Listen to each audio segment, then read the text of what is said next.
കഴിഞ്ഞ വർഷം താങ്കൾ നോർത്ത് ഇന്ത്യയിലേക്ക് യാത്ര ചെയ്തു. ഇത്തവണ എങ്ങോട്ടേക്കാണ് യാത്ര പോകുന്നത്? ഇപ്രാവശ്യവും ആ ഭാഗത്തേക്ക് തന്നെയാണ്.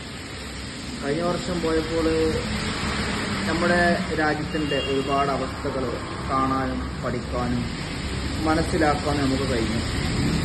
അപ്പോൾ ഈ വർഷം ഒന്നും കൂടി അത് കാണാൻ പോവുകയാണ്. ഇൻഷാ അല്ലാഹ് അടുത്ത മാസം 18-ാം തീയതി പുറപ്പെടും. ഒരു 12 ദിവസത്തിൻ്റെ ഒരു യാത്രയാണ്. താങ്കളുടെ അൻസാരി ചാരിറ്റബിൾ ട്രസ്റ്റിന്റെ വാർഷികാഘോഷം നടത്തുന്നുണ്ടോ? ഇൻഷാ അല്ലാഹ് സാമ്പത്തികമായി വളരെ ബുദ്ധിമുട്ടിലാണെങ്കിലും ആ ചാരിറ്റിയെ നമ്മൾ ജീവനോടെ സ്നേഹിക്കുന്ന ഒരു പ്രസ്ഥാനമാണ്.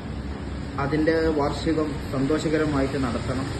അതിനോടൊപ്പം തന്നെ പാവപ്പെട്ട വീൽചെയർ രോഗികൾക്ക് നമ്മുടെ ചാരിറ്റിയുടെ വക സൗജന്യമായിട്ട് വീൽചെയർ കൊടുക്കണമെന്ന് അതിയായ ആഗ്രഹമുണ്ട്. നിങ്ങളുടെയൊക്കെ പ്രാർത്ഥനയാണ് ആ ചാരിറ്റിയുടെ വിജയം.